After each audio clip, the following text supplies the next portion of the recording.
Didn't post it. No.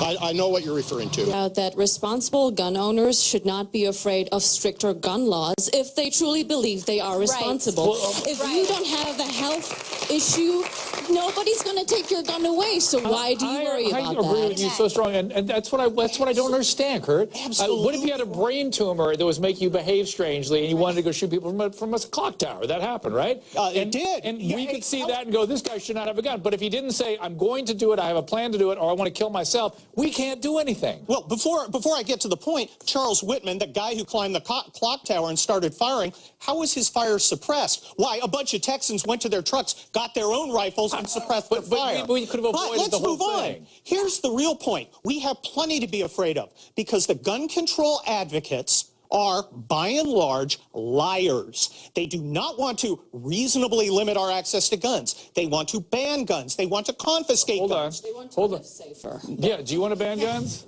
No, you don't want to ban guns. I don't need guns in my life. But you don't have an axe to grind. You don't have a horse in the race. You don't want to ban guns. Okay, just want to make sure. But she just wants to make more reasonable. You should want that. No. If you want to have guns? Sure, go ahead. But we need to make sure that mentally ill people don't have access to them, and somehow all other countries manage to do that. Only the United States has a hard time making this I'll let you say, Kurt. I mean, look, you're right. A lot of other countries do a lot of things better than we do, but they don't have Americans there. I mean, they don't.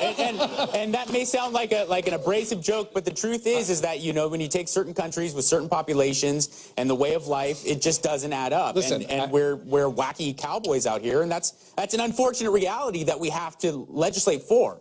I mean, I want to make sure with people, you know, there's all this controversy about talking about these shootings even, right? And you know, people shouldn't mention their names. You and I have talked about this on the radio. I think it's primitive not to talk about these things. You learn from history. We got to talk about these things. So let's actually break down a little bit. We talked earlier about the profile of the individual that does the shooting. I want to talk a little bit about the family that in which this kind of thing can emerge.